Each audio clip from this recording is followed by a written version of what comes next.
क्या आपने कभी किसी कब्र को दिन के उजाले में खुद ब खुद खुलते देखा है?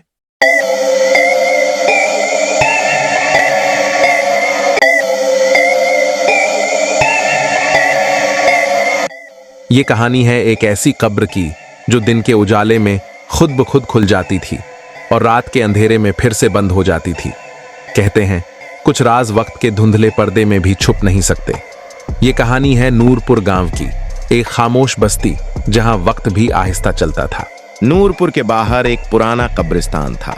सदियों पुरानी कब्रें, सन्नाटा और मिट्टी की महक। एक दिन गांव के बच्चे खेलते खेलते कब्रिस्तान तक पहुंच गए। हंसी खुशी शरारतों में मसरूफ थे, मगर फिर अचानक एक बच्चे की चीख गूंजी। एक पुरानी कब्र जिसका कतबा तक मिट चुका था, उसका ढक्कन हल्का सा खुला हुआ था, जैसे किसी ने अंदर से बाहर आने की कोशिश की हो। शुरुआत में किसी ने बच्चों की बात को गंभीरता से नहीं लिया, सबने हंसकर टाल दिया। लेकिन जब अगली सुबह भी वही मंजर दोहराया गया और फिर उसके अगले दिन भी, तो अब हंसी नहीं, डर फैलने लगा। डर जो घरों के दरवाजों तक पहुंच गया था। गांव के दरवाजे बंद होने लगे, चिरागों की रोशनी धीमी पड़ डालने लगी, दुआएं बढ़ने लगीं और सरगोशियां और भी गहरी हो गईं। अब डर हद से बढ़ चुका था। गांव वालों ने मौलवी साहब को बुलाया, कुरान की तिलावत हुई, जमीन पर पानी छिड़का गया, हर कोने में दुआएं पड़ी गईं। लेकिन अगली सुबह वही पुरानी कब्र फिर से खुली हुई मिली। अब किसी के पास कोई जवाब नहीं था, सिर्फ डर था और एक अनकहा सवाल। किसी हकीम ने कहा, यह तो जमीन की हरकत है। किसी ने कहा, शायद किसी की अधूरी दुआ है। और किसी ने तो ये तक कह दिया, ये किसी बदरूह का असर है। लेकिन दिलों के अंदर कहीं ना कहीं सबको एहसास होने लगा था, ये सिर्फ मिट्टी की हरकत नहीं थी, कुछ था जो अपनी मौजूदगी जताना चाहता था। उसी गांव में एक बूढ़ी औरत रहती थी, नूर बीबी। सदियों की खामोशी उसकी आंखों में थी। कभी कुछ नहीं कहा, लेकिन सब कुछ जानती थी। जब सब सवालों के जवाब थम गए, तो वही आगे आई। कांपती आवाज में उसने वो राज बताया जो बरसों से सिर्फ उसके दिल में दफन था।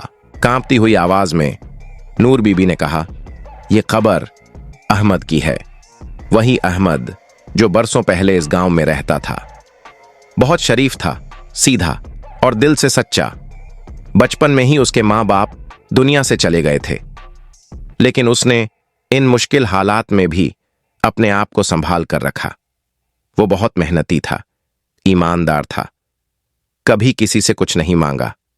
उसके पास बस एक छोटी सी जमीन थी जो उसके पिता की आखिरी निशानी थी, मगर कुछ लोगों ने उसकी मासूमियत का फायदा उठाया और उसकी जमीन पर जबरदस्ती कब्जा कर लिया। उसकी जमीन उसे छीन ली गई और वो चुप रह गया, जैसे हमेशा चुप रहता था। नूर बीबी ने अपनी कांपती आवाज में कहा, जब अहमद ने देखा कि उसकी जमीन पर नाजायज कब्जा कर लिया गया है, तो उसने बस इतना कहा, यह जमीन मेरी है, मेरे अब्बा की निशानी है। लेकिन लोगों ने उसके सच को सुनना तो दूर, उसका मजाक उड़ाया। वो कचहरी के चक्कर काटता रहा, पर हर दरवाजा बंद था। उसका सच न पैसे में था, न ताकत में। फिर गांव के कुछ असरदार लोग एक रात उसके घर आए और उसे धमका कर कह दिया, जो मिल गया उसे किस्मत समझ, वरना जिंदा भी नहीं बचेगा। अहमद ने फिर भी झुकने से इनकार कर दिया और फिर उसकी आवाज हमेशा के लिए खामोश कर दी गई। नूर बीबी बोली, अहमद आखिरी बार जब जिंदा देखा गया था, तो उसकी आंखों में आंसू नहीं थे, बस एक गहरी खामोशी थी। और जाते जाते उसने सिर्फ एक जुमला कहा था, मेरी खामोशी तुम्हारी नींद छीन लेगी। शायद उसी दिन से उसकी रूह इस मिट्टी पर बेचैन भटक रही थी।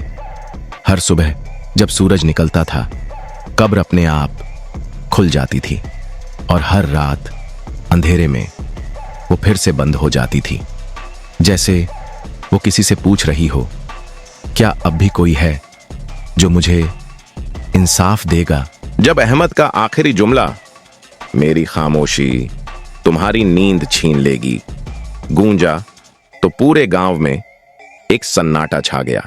लोग एक दूसरे की तरफ देखने लगे, लेकिन किसी की हिम्मत नहीं हुई कुछ कहने की। बुजुर्गों ने सर झुका लिया और आंखों में शर्मिंदगी उतर आई। पहली बार गांव के हर कोने से एक ही दुआ उठ रही थी, या अल्लाह हमें माफ कर दे, अहमद को सुकून दे दे। लोग कब्र तक पहुंचे, फूल चढ़ाए, कुरान पढ़ा और दिल से माफी मांगी। उनके आंसू शायद अहमद की बेचैन रूह तक पहुंच गए थे। और फिर उस दिन पहली बार कब्र ने खुलना बंद कर दिया। ना सुबह, ना दोपहर, ना अगला दिन कहीं कोई हलचल नहीं थी। बस एक गहराई से भरा सुकून था जो पूरे गांव को ढक चुका था। लोग खामोश थे, लेकिन उनके दिलों से ऐसा लगा जैसे कोई बोझ उतर गया हो। अहमद की रूह शायद अब सुकून में थी। उसकी चीखें, उसका दर्द, उसकी सच्चाई आखिरकार किसी ने सुन ली थी। कभी कभी सच सामने होता है, लेकिन हम उसे देखने की हिम्मत नहीं करते। अहमद का सच सबने सुना था, लेकिन दिल से किसी ने नहीं माना। रूह को सुकून तब मिलता है जब हम अपनी गलती को सिर्फ जुबान से नहीं बल्कि दिल से मान लेते हैं।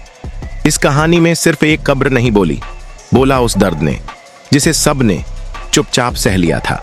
कभी कभी कब्रें भी सांस लेती हैं।